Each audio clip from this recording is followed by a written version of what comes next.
Hello viewers, আসসালামু আলাইকুম। সবাইকে ওয়েলকাম জানিয়ে নতুন আরও একটি এপিসোড শুরু করছি। রমাদান স্পেশাল আজকের রেসিপি হচ্ছে দই চিড়া।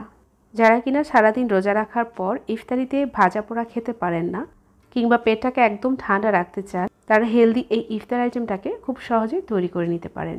দই চিড়া তৈরি করার জন্য এখানে আমি নিয়েছি 1 কাপের মতো চিড়া।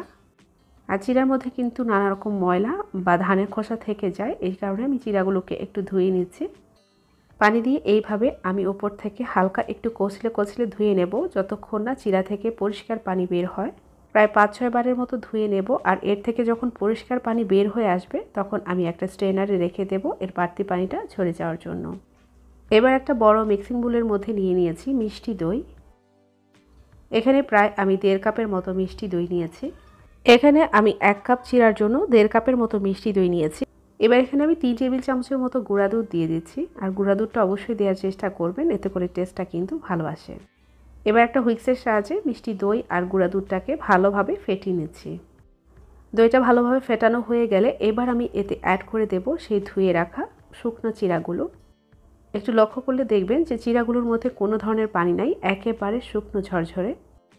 চিড়াগুলো ধুয়ে একটা স্ট্রেনারে রেখে দিবেন। এবার দইয়ের সাথে চিড়াগুলোকে খুব ভালোভাবে মিশিয়ে নেব। সব কিছু একসাথে খুব ভালোভাবে মেশানোর পর এবার আমি এতে অ্যাড করে দিয়েছি পাকা কলা 2টি। এবার দিয়ে দিচ্ছি 1/2 কাপের মতো সবুজ মিষ্টি আঙ্গুর, ছোট ছোট স্লাইস করে কেটে নিয়েছি। আর আঙ্গুর যদি টক হয়ে থাকে তাহলে না দেওয়াই ভালো। আর এতে অ্যাড করে দিয়েছি আমি 5-6টির মতো খেজুর, আমি বিচি ছাড়িয়ে নিয়ে স্লাইস করে নিয়েছি। এবার এতে দিয়ে দিয়েছি 1/3 কাপের মতো কোরানো নারকেল। এবার দিয়ে দিয়েছি সামান্য একটু লবণ। এবার সব কিছুকে খুব ভালোভাবে মিশিয়ে নেব। হাতের কাছে সব ধরনের উপকরণ রেডি করে ইফতারের আগ মুহূর্তে তৈরি করে নিতে পারেন এই দই চিড়াটা। যেহেতু ঝামেলা কম, সেজন্য তৈরি করতেও সময় লাগবে কম। অনেকটা সময় আগে তৈরি করলে কিংবা ফ্রিজে তৈরি করে রেখে দিলে এই চিড়াটা কিন্তু ফুলে গিয়ে এই দই চিড়াটা ড্রাই হয়ে যেতে পারে, যেটা খেতে কিন্তু একদমই ভালো লাগবে না।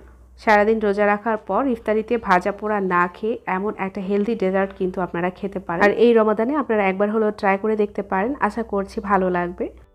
ভিডিওটি যদি ভালো লেগে থাকে তাহলে অবশ্যই চ্যানেলটাকে সাবস্ক্রাইব করে পাশেই থাকবেন। পাশে থাকা বেল আইকনে ক্লিক করে রাখবেন, এতে করে নতুন নতুন নোটিফিকেশন আপনারা সব পেয়ে যাবেন। আবারও দেখা হবে নতুন কোনো রেসিপিতে ইনশাআল্লাহ। আজকের মতো এখানেই বিদায় নিচ্ছি। আল্লাহ হাফেজ।